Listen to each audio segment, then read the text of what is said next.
आप कल्पना कर सकते हैं एक ऐसा बच्चा जिसे स्कूल में बैठने की जगह नहीं मिलती थी, जिसे पानी छूने तक की इजाजत भी नहीं मिलती थी, और वही बच्चा एक दिन पूरे भारत देश का संविधान लिख। नमस्कार दोस्तों, यह कहानी है डॉक्टर भीमराव अंबेडकर की। एक ऐसी कहानी जिसमें आपको दर्द, संघर्ष, साहस और बदलाव देखने को मिलेगा, और यह कहानी आपको अंत में सोचने को मजबूर कर देगी। 14 अप्रैल सन 1891 एक गरीब महार परिवार में जन्म हुआ भीमराव का। लेकिन यह कोई आम जन्म नहीं था।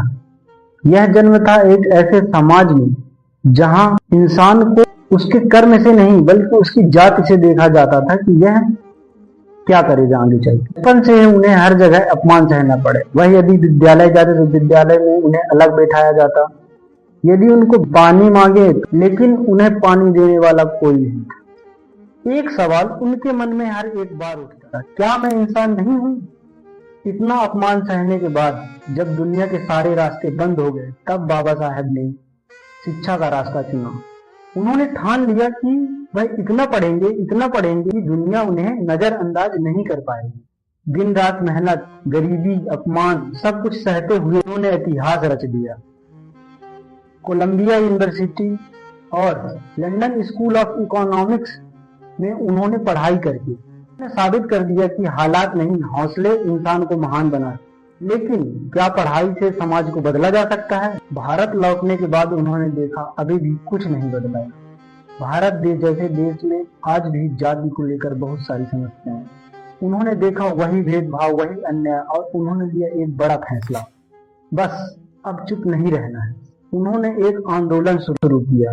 अब वह भीमराव नहीं थे, वह बन चुके थे लोगों की एक सोच, एक बदलाव। उन्होंने आंदोलन में कहा, शिक्षित बनो, संगठित रहो, संघर्ष करो। धीरे धीरे उनकी आवाज हजारों से लाखों व्यक्तियों तक पहुंच गई। लेकिन यह लड़ाई इतनी आसान नहीं थी। हर कदम पर विरोध, हर कदम पर मुश्किलें, फिर वो रुके नहीं। 1927 एक ऐतिहासिक घटना, एक ऐसा आंदोलन जिसने पूरे देश को हिला दिया, महार सत्याग्रह। महार सत्याग्रह में डॉक्टर अंबेडकर ने 10,000 लोगों के साथ एक तालाब में जाकर संगठित होकर पानी पिया, और उस एक घूंट ने लाखों साल पुरानी सोच को चुनौती दी। और यह सिर्फ पानी पीने का अधिकार नहीं था, यह इंसानियत की अधिकार की लड़ाई थी।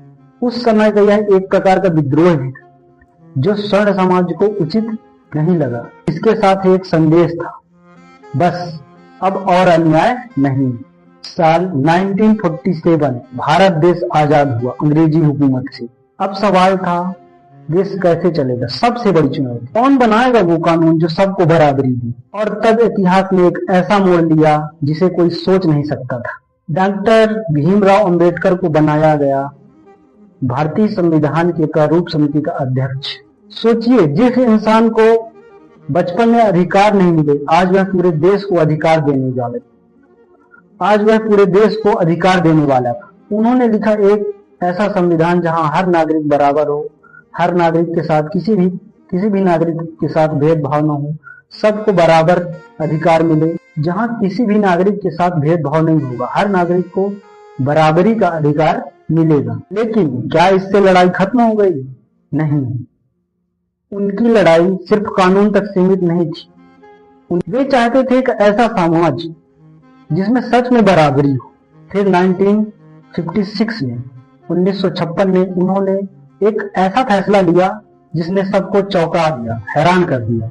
हिंदू धर्म में वर्ण व्यवस्था होने के कारण और उनकी नीची जाति होने के कारण उनको कभी बराबरी का अधिकार नहीं मिला, और उन्हें हमेशा से ही अपमान सहना पड़ा।